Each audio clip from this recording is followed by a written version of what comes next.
পুরনো আয়কর কাঠামোয় কোনো পরিবর্তন করা হলো না এবছরের কেন্দ্রীয় বাজেটে। তবে নতুন ব্যবস্থায় আয়করের ক্ষেত্রে বেশ কিছু পরিবর্তনের কথা ঘোষণা করেছেন কেন্দ্রীয় অর্থমন্ত্রী। I have two announcements to make for those opting for the new tax regime. First, the standard deduction for salaried employees is proposed to be increased from 50,000 to 75,000 rupees.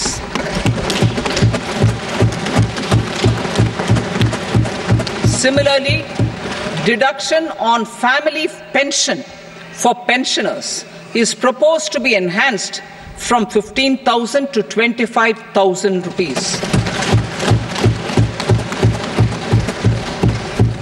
This will provide relief to about 4 crore salaried individuals and pensioners.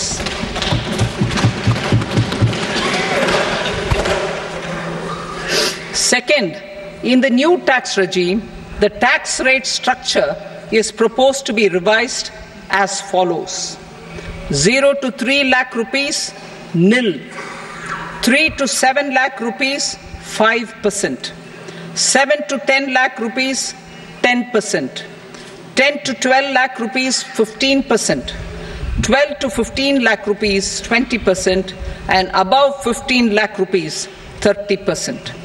As a result of these changes, a salaried employee in the new tax regime stands to save up to 17,500 rupees in income tax.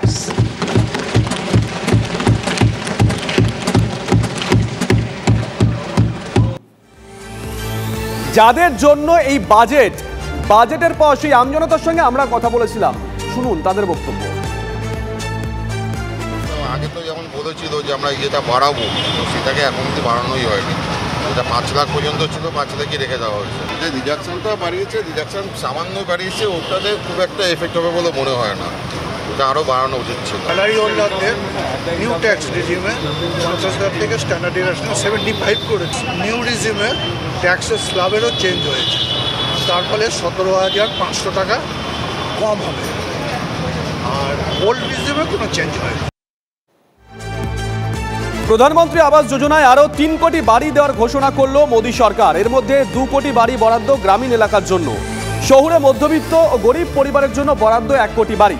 শহরে আবাস যোজনার জন্য 10 লক্ষ টাকা বরাদ্দ করা হয়েছে বলে জানিয়েছেন নির্মলা সীতারামন। অন্যদিকে মহিলারা সম্পত্তি কিনলে স্ট্যাম্প ডিউটিতে বিশেষ ছাড়ের জন্য রাজ্যগুলো অনুরোধ করা হবে বলে জানিয়েছেন কেন্দ্রীয় অর্থমন্ত্রী। PM Awas Yojana, 3 crore additional houses under the PM Awas Yojana in rural and urban areas in the country have been announced, for which the necessary allocations are being made. কেন্দ্রীয় অর্থমন্ত্রী নির্মলা সীতারামনের পেশ করা বাজেটের প্রশংসায় প্রধানমন্ত্রী। 25 কোটি মানুষ দারিদ্র মুক্ত হবেন। বাজেটে আর্থিক বিকাশের দিক মিলবে, দাবি নরেন্দ্র মোদীর।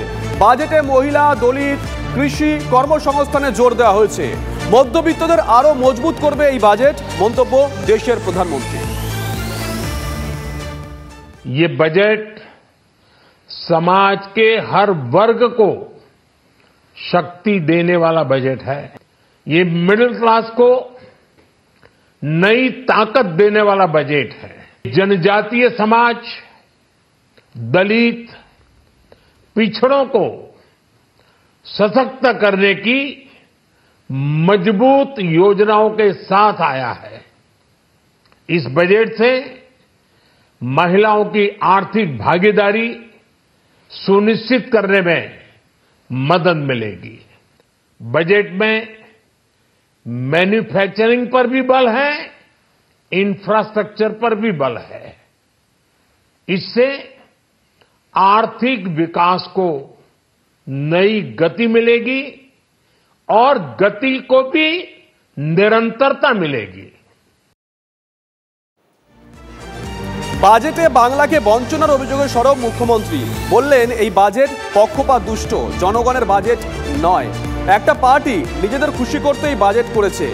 বন্যা নিয়ন্ত্রণে বাংলাকে বঞ্চনা কেন, প্রশ্ন মুখ্যমন্ত্রীর। ভোটের বাক্সে দেখা হবে বাংলা একাই 100।